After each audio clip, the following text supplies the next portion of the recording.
Welcome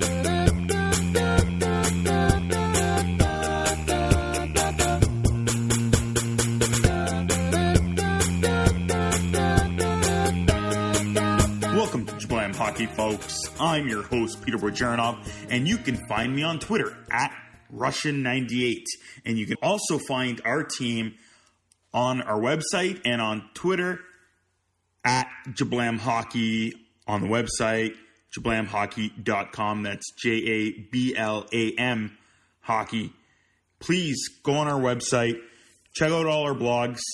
We got the old blogs that Brett's been writing with the Senators video, the Matheson-Pettersson incident, Nylander stuff, which we'll get into a little bit more this episode. And, of course, Brett will be writing a new blog about the Nylander situation and what's been going on there with the updates and everything there. And I'll be talking about it also. And I'll be also having a blog myself on the Maple Leafs report card at the quarter mark of the season. Happy Thanksgiving to everybody in the U.S. and all our listeners out there. I hope you had a great meal. Hope you got spend some extra time with your friends and family, and then get to watch sports, or like I did, go out and have some fun with the Black Friday deals. I went and got, of course, another PS4 controller because they're a good deal. Didn't get the iPod that I wanted because it was a good deal, but apparently the source only had it for Thursday, not Friday. I don't know why it's Black Friday. Whatever. But I did go out and purchase a brand new, huge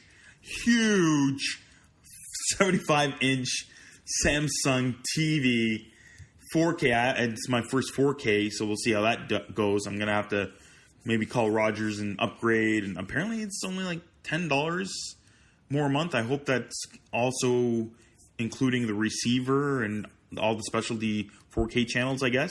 So it'd be pretty cool to see some hockey in 4K.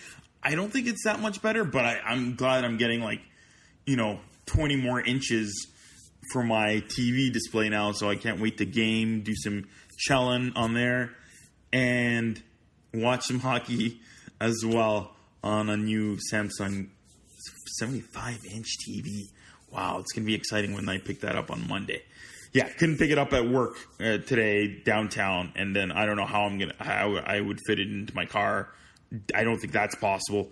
The warehouse is actually just down the street from my house, so I'm thinking I might be able to put it on my roof for 5-minute, 7-minute drive. That might work. People are laughing at me at work if you're listening. Thanks. All right, what do we have in this episode? Before we get into trending now, we have a Team ISO Ottawa Senators this week with guest Colin Cudmore. He's a writer for Silver 7 Sens. We're going to talk about more problems with the Senators. The amazing Thomas Chabot, who's killing it second in D-man points. Wow. Who is this Batherson kid? Talk about him. And, of course, the long-term plans, what could be for Duchesne, Stone, CC.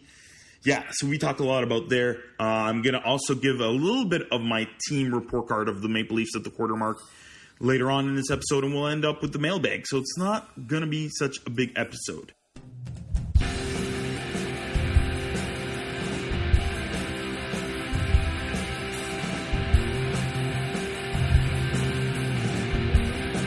But first, trending now. What? Nylander's going to get signed and the deal is broken by who? Some Columbus fan? Ryan Lacey? So, well, at our Lacey2571 tweets that he met with Dubas and he took a picture. It's out there. Took a picture, of course, with a few failures. That a deal could be done maybe by 5 p.m.? So, of course, Hockey Twitter, Leafs Nation, everybody went nuts. Yeah. Well, of course, as per usual, we post everything on our game notes on jablamhockey.com. So go check it out. Click on the tweet. You can see everything, and then you can see what everybody else was going crazy about on Twitter. So, of course, it didn't happen. But it's just been a very odd situation overall with the whole Nylander thing. an RFA holdout. But it's just been weird because usually, like we've seen in the past, the Trouba situation with the Jets, Turris situation previously, I think that was with the Coyotes, right? That was a few years ago. But they did not go well. There was, sticks and stones were thrown, it just didn't go out well, especially with the Turris saga, and he was traded in the end. But with this, the whole Nylander and the agent and Babcock and Dubas, it has not looked poorly at all. Well, you could say something different between some of the media and some of the fans. They aren't liking the whole situation at all, especially when Dubas, especially in the summer, when he signed Tavares and said, all three will be signed and everything's fine.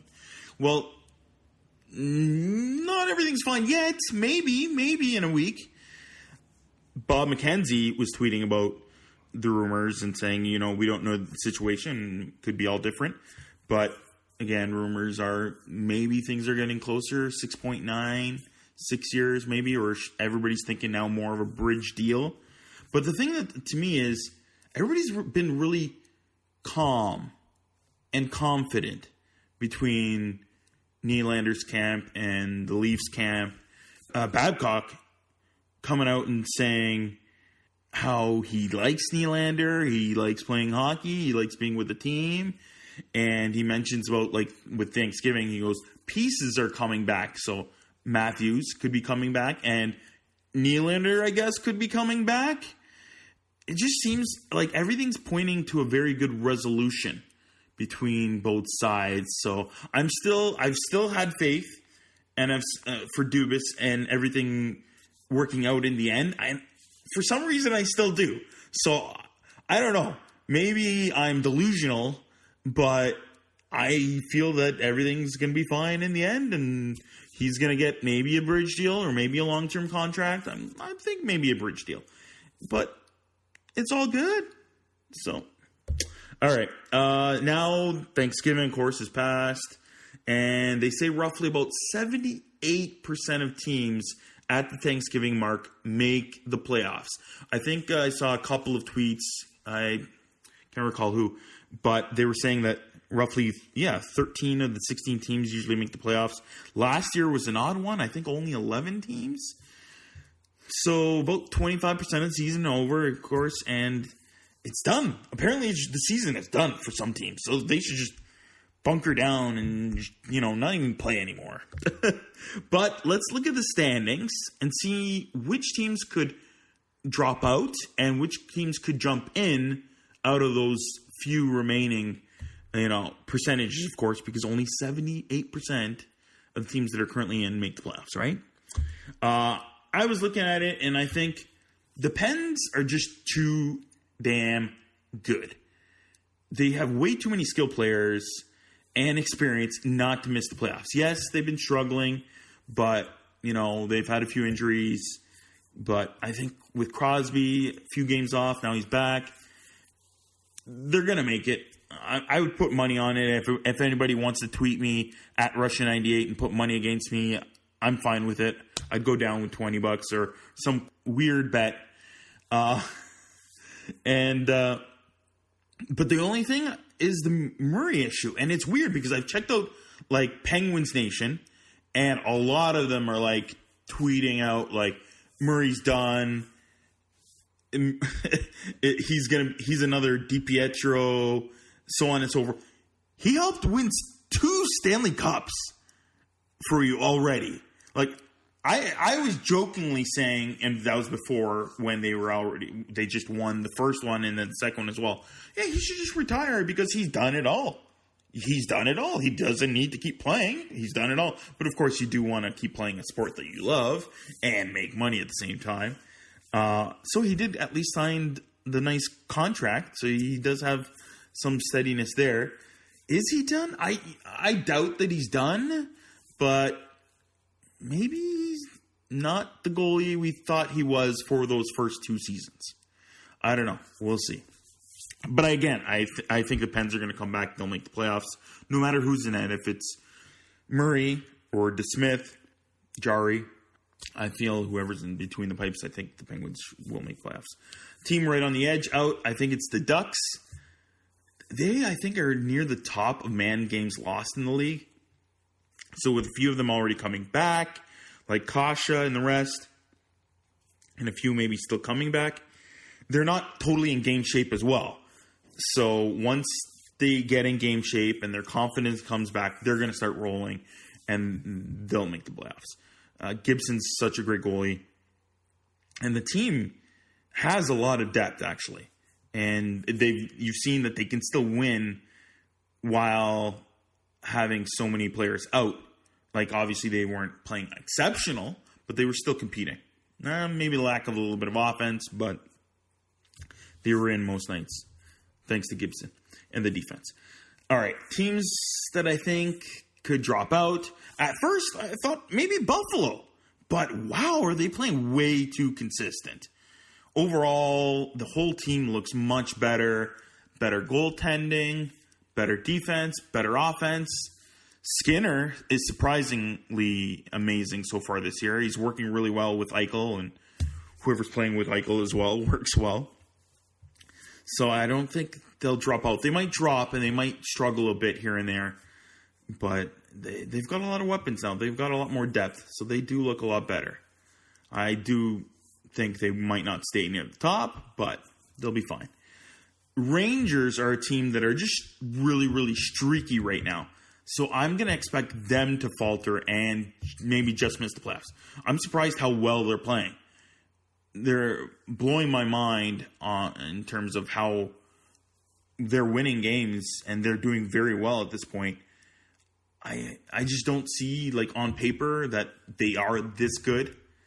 Maybe they are right now, but I'm going to expect them to lose some games as season drags on through the Decembers and the Januaries and Februaries. And then the other team is, I'm going to say, Montreal Canadiens. They're playing a really fast, up-tempo, and hard game, and they're just playing way above their level. There's so many players on that team, like Domi and others, that have never reached this kind of level in their careers, and they're playing so well right now that it'll drop off. I feel that that's going to happen, and they'll maybe just miss the playoffs. I think they're going to just find a way to fall just out. And yeah, and you know what? They have a lot of good young kids. So even just missing the playoffs, it sucks. But their future is looking a lot more brighter now with some decent offseason moves this summer by Bergevin. All right, let's get into some crazy stuff that just, like, what? Roussel goes and bites Marc-Edouard Vlasic of the Sharks in the game? What? That totally reminds me of course, Roussel's now in the Canucks. And this totally reminds me of the 2011 finals, I believe, with the Canucks and the Bruins. And then Burrows goes and bites Bergeron. It was ridiculous then, and it's ridiculous now. But this looked way more, because I think Burrows bit Bergeron with his glove on. Whereas this, Vlasic's kind of like trying to push Roussel in the face, and Roussel just takes a nice bite into his hand. It's crazy, and in my opinion, the league actually should step in here and give a suspension to Roussel. This is disgusting and dirty, and you don't need this in the NHL at all. If they don't suspend him, they got to fine him at least. They have to do something to deter these kind of actions, and you don't need this in the league. And last but not least, I kind of want to go through the whole coaches thing. So we've had no coaches fired last season. The whole season went by, no coaches were fired. Just a blimp in the radar of coaches, always getting fired every season at a crazy rate. It's like, I think Hitchcock was quoted when he was let go 2 seasons ago. If you're there for 4 or 5 years on a good team, you feel like you're there forever. I think he was quoted something like that. Because it's such a short lifespan as a coach in the NHL on one team. Like, you might go to another team, but staying on the one team is very, very short. Great job, Cooper in Tampa. But what do we have? Finally, Chicago, they let go Coach Q, Joel Quenneville. The LA Kings fired Stevens. St. Louis fired Mike Yeo, and that was pretty short. And then Edmonton fired Todd McClellan. So 2 years ago in the NHL, many coaches were fired. I think it was Michel Therrien, Claude Julien, Capuano, Doug Waite, Hitchcock. Yes. And then last year, no coaches were fired. I find this odd. So if you look at the standings at the quarter mark of the season last year compared to this year, there was a lot of teams that weren't doing well, just like this year. The bottom 5-6 teams this year: Pittsburgh, Arizona, Philadelphia, Florida, St. Louis, LA. So Chicago didn't do very well last year because they missed playoffs. They struggled at different times, but they kept Quenneville, and of course he did very well and won many Stanley Cups for them. So obviously that they're not going to let go last season. But they started off poorly this season, and then they moved on. With the LA Kings, Stevens had a weird season with last year, and I think it was kind of a blip for them that they actually did make the playoffs. So that was kind of shocking, I think, for a lot of people. And in the end, this year kind of showed how poor they are. And they did make the move and pull the trigger on the Kings. With St. Louis, I find it's kind of odd. I think they made a few good offseason moves that they thought they would be much better. And I did too. But they lack a lot. And I think a lot of that is maybe an aging defense. And Allen's still not showing that he's a true number one, maybe. So St. Louis gets rid of Yeo. And Edmonton, well, maybe they got to get rid of the GM here in this aspect because they do not have enough depth there. But going back to last season, maybe the reasons why a lot of coaches weren't let go or moved is because a lot of them were new on those two teams. With the Bruins, Cassidy was there, Montreal, Julien, Edmonton. Yeah, at that time, McLennan was pretty new.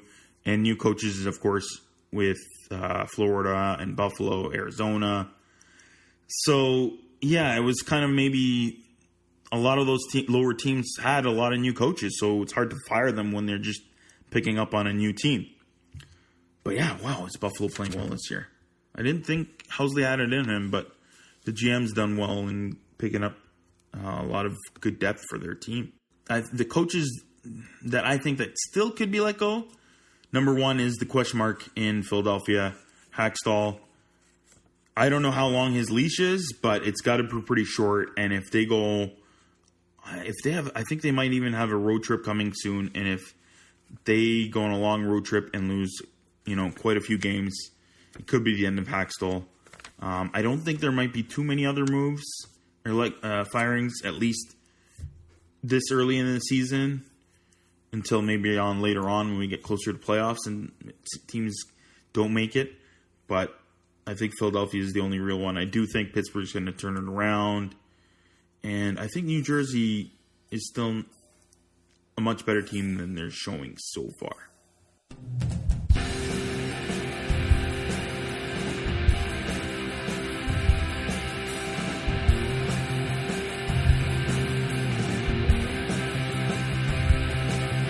For this week's Team ISO, and this week we are Team ISOing the Ottawa Senators. And of course, remember, when we Team ISO, that means we go into the blogospheres, we go into the podcasts, and we get a better view and a better opinion of those teams. Welcome to the show, Colin Cudmore. You can get him on Twitter at Cudmore Colin, so that's CUDMORECOLIN, and he's a writer for Silver 7 Sens. Welcome to the show, Colin. Hey, how's it going? Pretty good, pretty good. And the Senators how are they doing? Well, not so good. Not so good? I mean, well, you got to look at both ways, right? A lot of people didn't expect him to be this somewhat decent in the standing so far, right? Yeah, well, if you look at last year, they were still in a playoff spot at this time, and of course things changed. But so far, 4 points out of a playoff spot. You can't really. It's hard to be all negative about that when they were expected to be right at the bottom of the standings. So who knows what's going forward? Although it could go either way. Although I venture more towards a downward spiral, but that's just my take. Yeah, sometimes it's better to lean on the negative just in case it gets worse. And as you mentioned, the downward spiral over the last year and a half. Owner throws out ideas of maybe moving the team. Fans aren't already happy with them. The sad news of Karlsson's wife with the miscarriage, and of course the personal attacks from Mike Hoffman's girlfriend. Randy Lee, the assistant GM, is charged with second-degree assault, and then he's let go in the summer. Then, boom, you have the Mike Hoffman trade. Then you have the Eriksson-Karlsson trade. And then, of course, just a few weeks ago, the Senators get caught on video trashing their team and specifically the assistant coach by predominantly Matt Duchene. Ouch. Out of these, which is the worst out of them? I mean, it's each one is basically just a match in the sun at this point. There's just so much that's been going on. And I think where people really got ticked off was especially at the Randy Lee situation and the way the team handled that, and by not even putting him on leave until a couple weeks later. And right around the draft time, that really, really upset a lot of people and crossed some moral boundaries. So I think that would probably be the worst one in the eyes of the fan base. Karlsson trade, of course, is up there as well. Losing the team captain and a great guy in the community, and great guy in the city, and of course their best player too. That definitely took a hard toll on the fans that were just focusing on the on-ice product. So, lots of stuff has happened. It's been hard to keep the fans engaged for the Sens for sure, but it's just the current state of the team. I know with the Karlsson trade, a lot of people mentioned, they traded away like an LED 3D, 70-inch LCD monitor for like 6 black and white TVs. But I don't know. They still have like a first-round pick in there, right? And if either the Sharks re-sign Karlsson and they get to the finals, they could get another first-round pick. Oh, yeah, there's a whole bunch of big pick scenarios there, yeah. Yeah, as well. Or if they somehow do trade him and then to the Eastern Conference, that's the other way they could get another first-round pick. So it's not that bad, but obviously it seemed like they kind of had to move on with Karlsson. But you were telling me just before we started recording, there was another thing that just dropped? Yeah, so you mentioned the Uber video, and that got released by the local newspaper, the Ottawa Citizen, and the Senators didn't take that lightly. They thought the Citizen would do something bad, which really they didn't. They reported on a newsworthy story, but the Sens asked them to take the video down. The Citizen refused, so they did a couple of things. The first thing was that they took some reporters for the Citizen off of the team charter flights. So it was essentially a message being sent by the owner that, like, you don't be critical of the team or you'll be facing punishments. And this is something that's happened in the past as well with another reporter. And then even further, this one is just more speculation, but there were a whole bunch of mysterious Twitter accounts that popped up. And you can read this in more detail on S07 Sens. I wrote about it last week. But there were a whole bunch of mysterious Twitter accounts that popped up. And they were all having the same message, using the same language. They were all very critical of the newspaper, telling them to take it down. They were all very fond of Eugene Melnyk, like saying that he would like save the team and all that sort of stuff. So it was quite obviously an outsourced scam run by a business. We can't say for sure whether it was conducted by Melnyk or the Senators or not, although signs are pointing that way.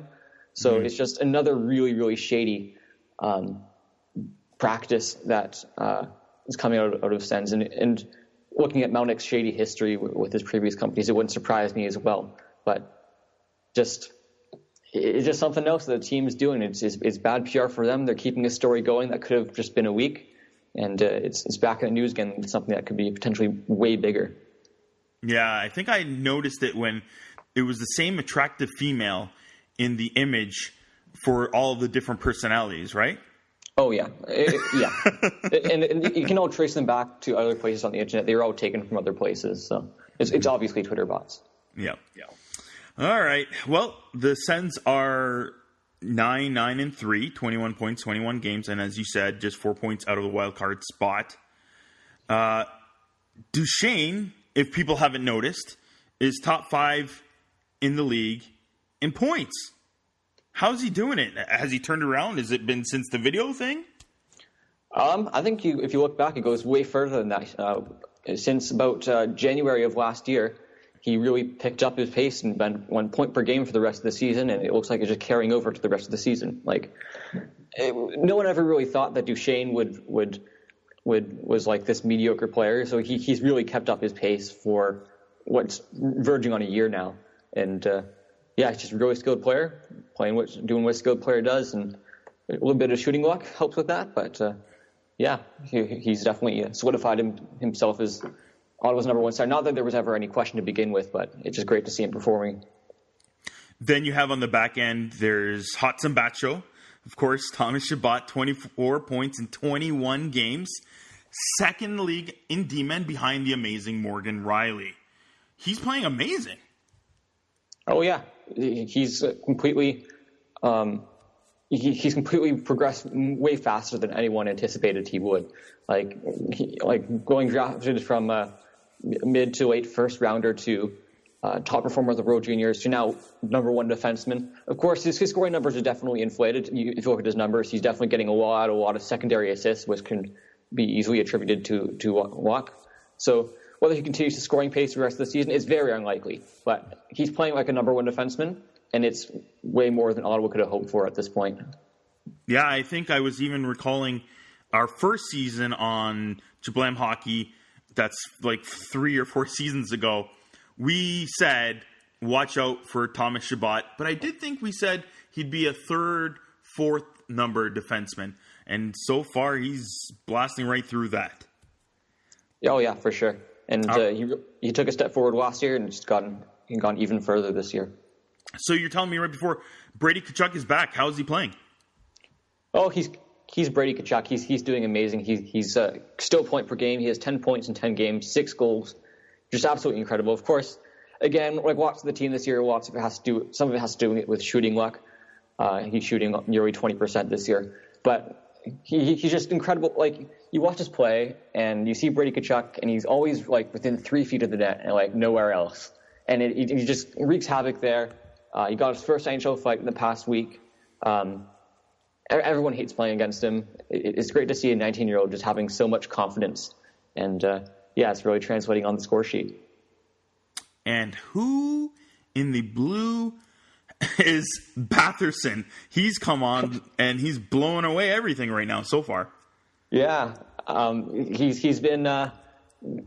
It's been quite a meteoric rise. He was drafted in, I think, the 4th round just in 2016, and that was the first draft that I really covered in depth. And even I didn't have him on my radar at that time, and it was kind of like a mediocre pick by Ottawa. And he had a growth spurt in the next year. With his Nova Scotia roots, he's been able to practice with Sidney Crosby and Nathan McKinnon. And I'm sure that's helped him a lot. And he just burst onto the scene. His first professional season this year. The Sens were expecting him to take maybe a few months before they would be able to call him up, although he just scored at like an abnormal pace, and he essentially forced their hand. And again, more shooting luck. He's shooting, I think, he's scoring on 2 of every 3 shots right now. So Forsyth's not going to keep up, but 5 points in 3 games, like what a start for Batherson, especially on like a homestand. All right, so what are the long-term plans for these guys? They all signed 1-year contracts. Matt Duchesne, Mark Stone, Cody Ceci. What do you see in the future between them and the organization after this year? Well, with the Sens' current situation, you can never really know. Yeah. I guess if we start with Matt Duchesne, we had Bob McKenzie tweeted earlier today that contract talks have definitely progressed, and that it looks like it's an earnest effort by both sides of the party, both Duchesne and the Sens, to try and get a deal done. What we know with Duchesne is that his contract situation will be very connected to Mark Stone. He said in the past that he'll be watching that situation. Of course, both are upcoming unrestricted free agents. They could hit the market. And with Mark Stone, his situation in the past year was really weird. He was a restricted free agent, 1 more year into unrestricted free agency. He was coming off an incredible year, point per game. Everybody thought he was going to sign a long-term deal. It was easy, just do that. And of course, Mark Stone ended up forcing the Sens' hand, almost going to arbitration, taking the 1-year deal. So he essentially forced himself into unrestricted free agency for the next year. So that's not really a good sign when you see Erik Karlsson essentially run out of town by the organization and the ownership in his bad relationship with them. You have Mark Stone forcing his way onto the open market, presumably next year. And then you have Matt Duchesne, who is keeping a close eye on that and following closely. And I assume Ryan Dzingel, another upcoming unrestricted free agent, will be looking at that closely as well. So that's just what life is like with Eugene Melnyk at the helm. Is you never really know what's going to happen.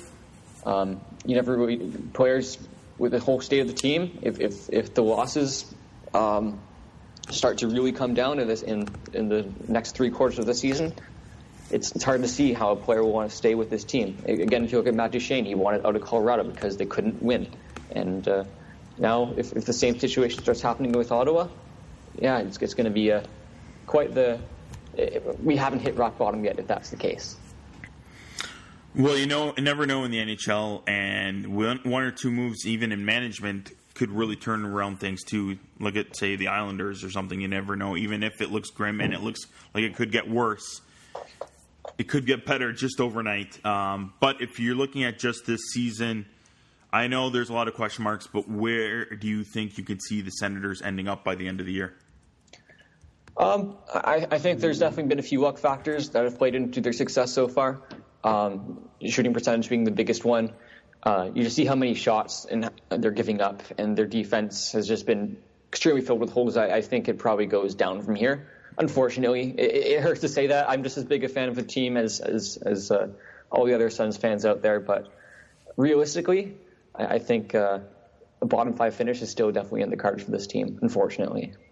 Looking towards the future, what are some prospects you think that could have a nice big impact for the team, 2-3 years down the road? Well, I already mentioned Drake Batherson. I think he's going to be incredible. But if you look at someone they got back from the Erik Karlsson trade, I think Josh Norris is a very intriguing option. And he's playing with University of Michigan now. He has 15 points in 11 games so far. He's only got 1 game without a point this season, which is quite incredible to see a prospect do that. And I think he has the potential to develop into maybe a second, third line center down the road. So maybe even higher if he surpasses expectations. We just saw Drake Batherson. And another guy who got his cup of coffee in the year at the beginning of the year before getting sent down was Alex Formenton. And you're going to see his name all over the place, the Road Juniors this year for Team Canada. He's basically a lock for the team already. But he's got incredible speed. Coach Guy Boucher compared his speed to Connor McDavid earlier this year. And he got some backlash for it, but he's right. He's really right. Formenton is probably one of the best skaters in the NHL, even though he's not in the NHL at this point. He's just that fast. And it's just a matter of time before his hands catch up with him. And he has the potential to be quite the player. Cool. Well, future could look bright. We'll see how it goes down the road this year. Thank you for coming on the show, Colin. Again, if you want to catch Colin, he's a writer for Silver7 Sens, and on Twitter, find him at Cudmore Colin. Thanks, Colin, for coming on the show. All right, thanks for having me.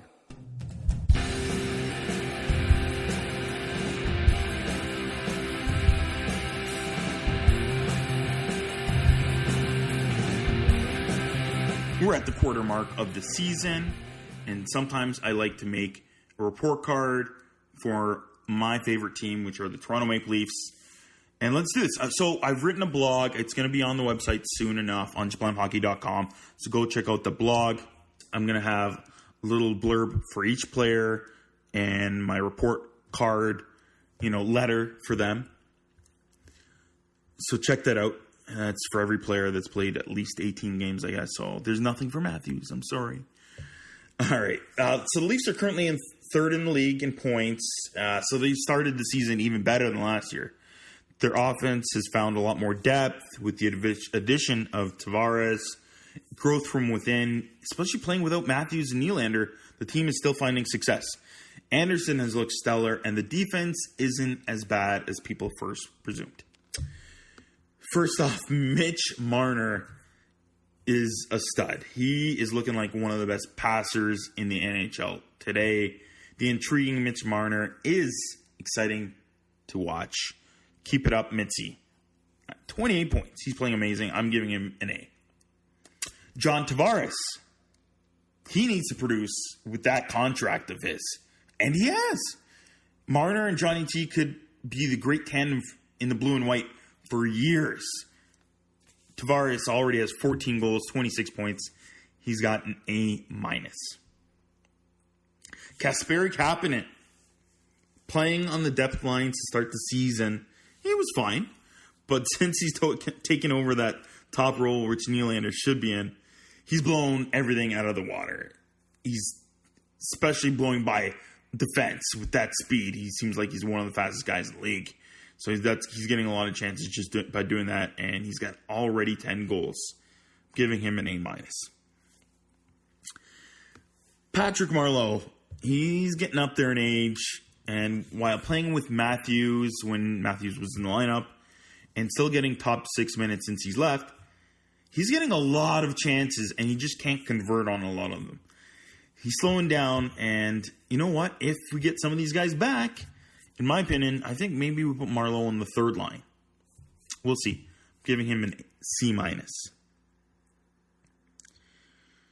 All right, let's go to the defense. Morgan Rielly, what else can you say? He's the best defenseman so far in the league. So he's leading them in points. And, of course, he's put his name in Norris talk. He's bringing the puck out of the play. He's making great passes. He's leading the power play, doing well with him and Marner on more or less on the points. He's doing everything right. I don't know if I didn't ever see them out of him. I knew he'd be a great defenseman and possibly a number one, but right now he's playing like the best defenseman in the league. A+. Could he be Captain Morgan? You know what? It's possible. Ron Hainsey. He has lost a step as he's aging, and he's made a few mistakes. But I still find he's a pretty solid defenseman. I think maybe a little bit less ice time would do wonders for his overall game. So I'm still going to give him a B-. Another guy who's impressed me is Igor Ozhiganov. He's impressed a lot of people, and he actually looks like he'd be a solid defenseman.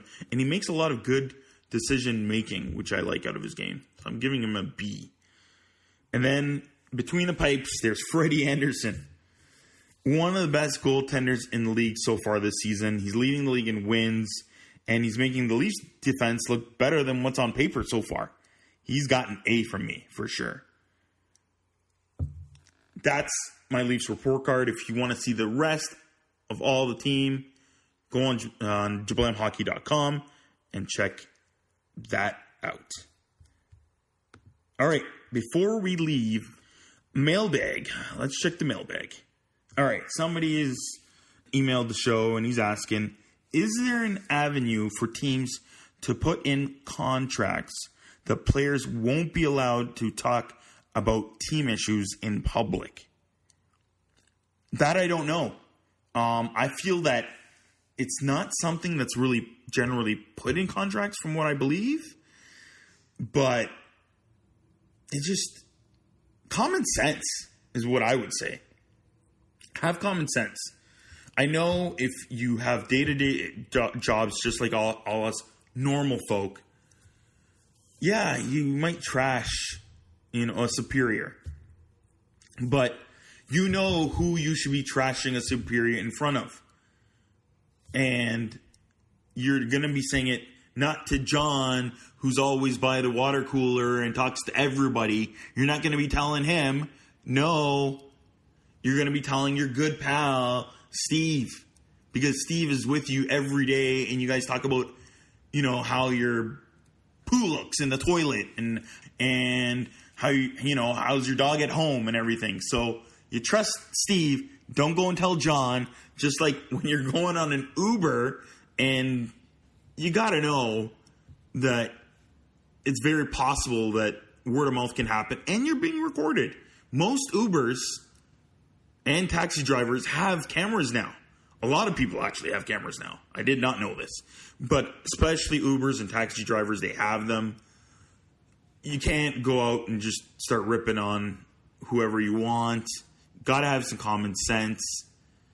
And in today's society with social media and technology, you got to know when to hold them and when to fold them and know when to walk away. So that's it for this episode of Jablam Hockey. Please go on iTunes, Stitcher, TuneIn, wherever you find podcasts, we are there.